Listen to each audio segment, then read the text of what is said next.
एक वैशिष्ट्यपूर्ण उपक्रम हाती घेतलेलं कळलं आणि मनस्वी आनंद वाटला. कारण अशा तऱ्हेचा उपक्रम असू शकतो हीच कल्पना लवकर मनात येत नाही आणि ती नुसती मनात आली नाही तर प्रत्यक्ष अंमलबजावणीच्या दिशेने वाटचाल चालू आहे.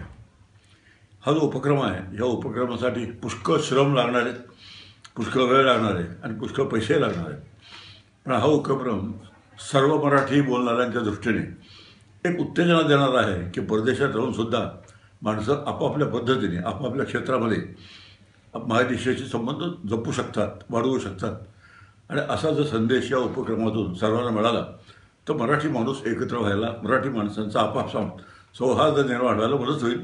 त्यांचं आपापसातलं कम्युनिकेशन वाढेल आणि असं कम्युनिकेशन वाढलं की एक उदाहरणार्थ हूज हू निर्माण होईल. यातून एक की कोणत्या देशात कोणती मराठी माणसं काय काय करतायत, त्यांनी संबंध कसे जपलेत, मुख्यतः किती लोकांनी जपले नाही, किती लोकांनी जपले, न जपण्याची कारणं काय, अशा पद्धतीने एक एक्झॉस्टिव्ह विचार आपल्याला या क्षेत्रात करता आला ते एक फार चांगला उपक्रम देशासमोर आणि विशेषतः मराठी माणसासमोर मांडला जाईल. आणि असा उपक्रम मांडल्याबद्दल मी सर्व संबंधाचं विशिष्ट श्री साठे यांचे अभिनंदन करतो.